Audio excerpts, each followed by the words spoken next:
முத்து. நீங்கள் பார்த்துன்னு இருக்கிறது முத்துஸ் கிச்சன்.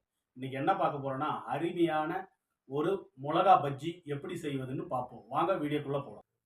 வாங்க, ஒரு 6 மிளகா எடுத்திருக்கேன். நல்லா க்ளீன் பண்ணியிருக்கேன். இதை கட் பண்ணி எடுத்துக்குவோம்.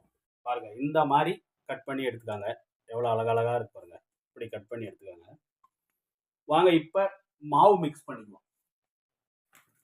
இதில் தேவையான அளவு கடலைப்பொடி ஆட் பண்ணிக்கோங்க. தேவையான அளவு உப்பு ஆட் பண்ணிக்கோங்க. இதில் கார்ன்ஃப்ளவர் ஒரு 2 டேபிள் ஸ்பூன் ஆட் பண்ணிக்கோங்க. ஏன்னா இது கிரிப்னஸ் வரதுக்கு. ஒரு அரை டீஸ்பூன் கரம் மசாலா ஆட் பண்ணிக்கோங்க. ஒரு tablespoon chilli powder add பண்ணிக்கோங்க.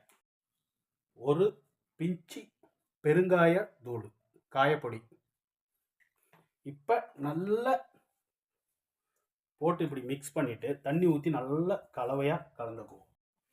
பாருங்கள், இந்த மாதிரி கடலப்பொடியை இந்த மாதிரி கலவையாக கலந்து வச்சுக்காங்க. இந்த மாதிரி திக்னஸில் மிக்ஸ் பண்ணிவிட்டு கலந்து வச்சுக்காங்க.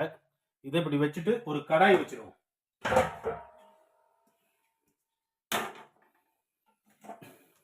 ஸ்டவ்வை பற்ற வச்சுக்கலாம். எண்ணெய் ஆட் பண்ணிக்குவாங்க. நல்ல எண்ணெய் காஞ்சி வரட்டுங்க. அது பெட்டுக்கு இந்த மிளகாயை கலவையில் மிக்ஸ் பண்ணிவிடுவோம். வாங்க, ஒன்று ஒன்றா அழகாக எடுத்துட்டு அப்படியே டிப் பண்ணிவிட்டு மாவில் அப்படியே இப்படி போடுவோம்.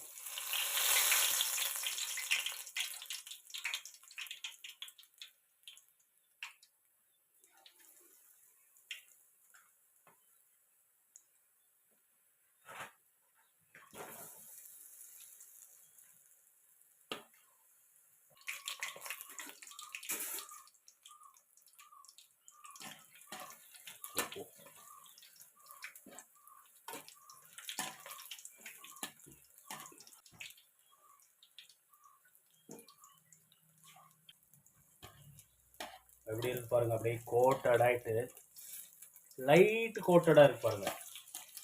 எப்பவுமே பஜ்ஜி இல்லை தோசை கோட்டட் இருக்கக்கூடாதுங்க. லைட்டாக இருக்குங்க, சாப்பிட்றதுக்கு டேஸ்டாக இருக்கும்.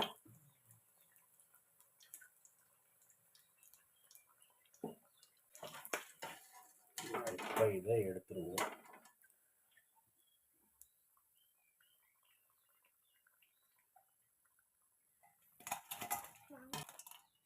வாங்க, ஆல்மோஸ்ட் பஜ்ஜி ரெடி.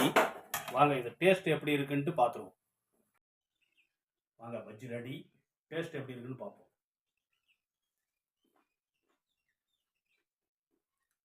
சூப்பராக இருக்குங்க, செமையாக வந்திருக்கு. நீங்களும் வீட்டில் பண்ணி பாருங்கள், சாப்பிடுங்க, என்ஜாய் பண்ணுங்கள். இந்த வீடியோ உங்களுக்கு பிடிச்சிருந்தா லைக் பண்ணுங்கள், ஷேர் பண்ணுங்கள், சப்ஸ்கிரைப் பண்ணுறதுக்கு மறந்துடாதீங்க.